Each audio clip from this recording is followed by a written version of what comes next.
SRMPR global ரயில்வேஸின் மகான்களின் மகா தரிசன சுற்றுலா. முன்பதிவுக்கு அழையுங்கள் 8008800800.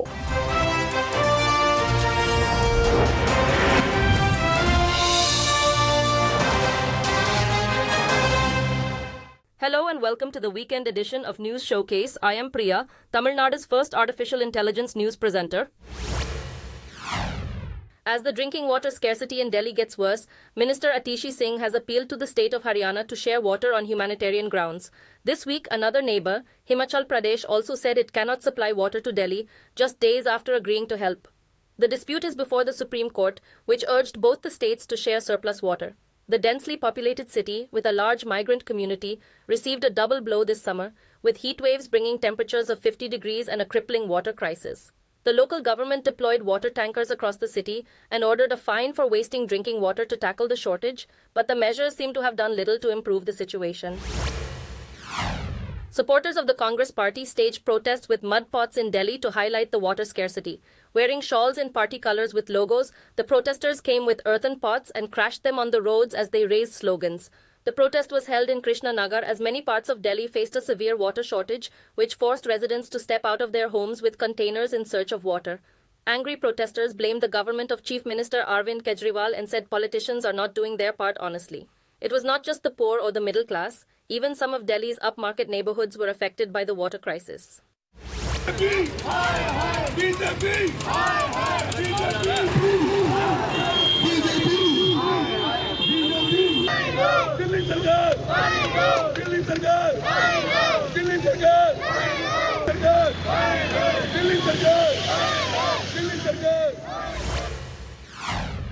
Officials in Uttarakhand said a van carrying 23 passengers plummeted down a gorge on Saturday, killing at least 10 people.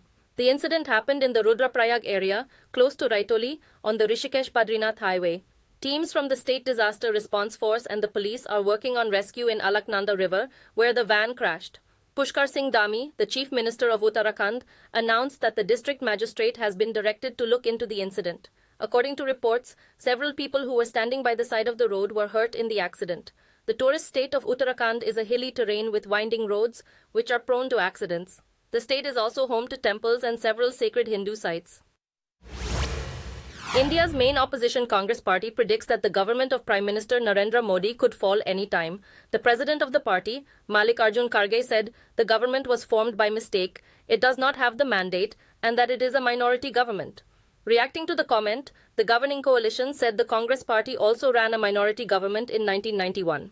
After the last election, Prime Minister Narendra Modi needed the support of allies to continue his rule, unlike his previous terms, when it ran the government on its own strength. The government is propped up by 4 key allies, and without them, it will fall. Between them, the allies control 40 seats in parliament. The combined graduation parade was held at the Air Force Academy in Hyderabad on Saturday. The CGP marked the successful completion of pre-commissioning training of flight cadets of the flying and ground duty branches of the Indian Air Force. Air Chief Marshal V.R. Chowdhury, Chief of the Air Staff, attended the passing out parade. Later, the Sarang helicopter aerobatics team and the famous Suryakiran stunt pilots of the Indian Air Force enthralled spectators at the event.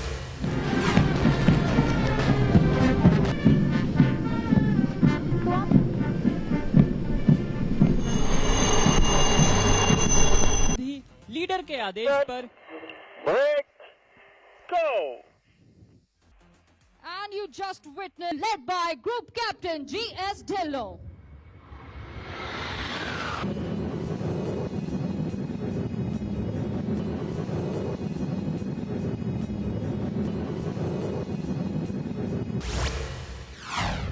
The leader of the RSS and the Chief Minister of Uttar Pradesh are holding a meeting in Gorakhpur Saturday. The meeting of Mohan Bhagwat and Yogi Adityanath comes amid speculation of a rift between the RSS and the BJP, which both sides have denied.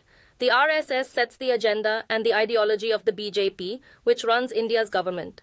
Some reports said the meeting was a courtesy call by Adityanath as Bhagwat visited his constituency, but others saw a different setting for the talks. Reports of differences emerged after Bhagwat criticized the style of BJP's campaign for the national elections, in which it failed to get an outright majority in parliament. According to reports, Bhagwat said a true servant should serve without arrogance, which was seen as aimed at some BJP leaders, though he did not name anyone. Cyril Ramaphosa was re-elected by the South African parliament as the nation's president as a result of a historic coalition agreement between the opposition parties and the ruling African National Congress. The Democratic Alliance, which leans to the centre-right, Ramaphosa's ANC, and smaller parties make up the new government of national unity. Regarding the new alliance, he praised it in his victory address, adding that the electorate wanted the leaders to act and to work together for the good of everyone in the country.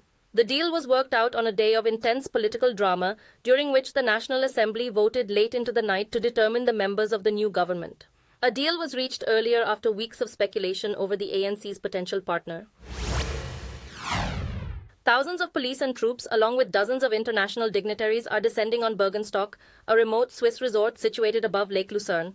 After Russia invaded its neighbor, the Swiss hoped that the meeting on Ukraine would result in the first rough drafts of a peace process some 28 months later. Since the full-scale invasion, this is Ukraine's largest assembly till date. But there are few prospects for major progress because important players like China are remaining neutral, and Russian President Vladimir Putin has issued a new ultimatum calling for Ukraine's surrender and referring to it as a peace plan. Russia is not among those invited. Observers say the very fact that this meeting is happening is good for Ukraine. NATO has announced that it will take over coordinating weapons supply to Ukraine, which has been done by the US until now. According to analysts, the step will also send to US presidential frontrunner Donald Trump why the West needs the military alliance. After Russia's full-scale invasion of Ukraine in 2022, the US convened like-minded countries at Germany's Ramstein airbase, creating an alliance of over 50 countries that meet on a regular basis to match Kiev's request for armaments with donations. The Ramstein Group, which is led by the United States, will remain a political forum, but NATO will assume responsibility for the supply of weapons and training for Ukrainian troops. Diplomats say the move might only have a limited impact because the United States is a dominant player in NATO and supplies the majority of Ukraine's armaments. President Vladimir Putin said that Russia would only withdraw its forces from Ukraine if it gave up its hopes of joining NATO and turned over all 4 of the provinces that Moscow partially controls. Kiev quickly rejected the demands, viewing them as equivalent to surrender.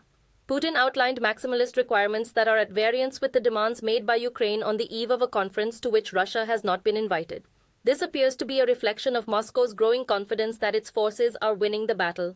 Putin's statement was timed with the obvious intention of undermining the Swiss meeting, which has been promoted as a peace conference despite Russia's exclusion.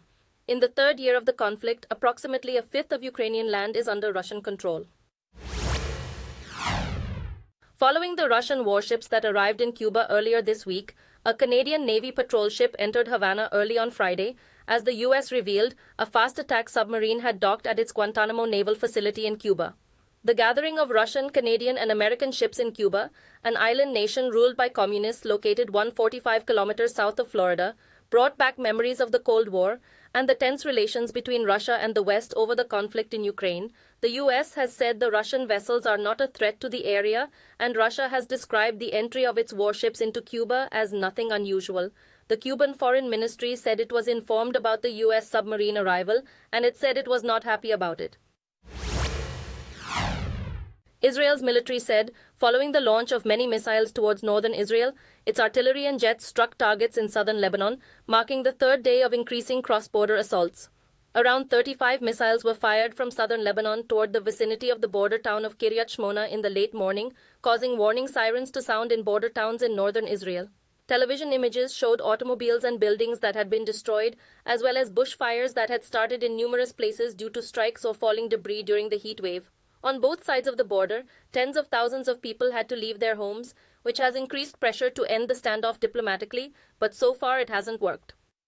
Those were the top stories at this hour. Do join us, same time Monday, and have a great weekend.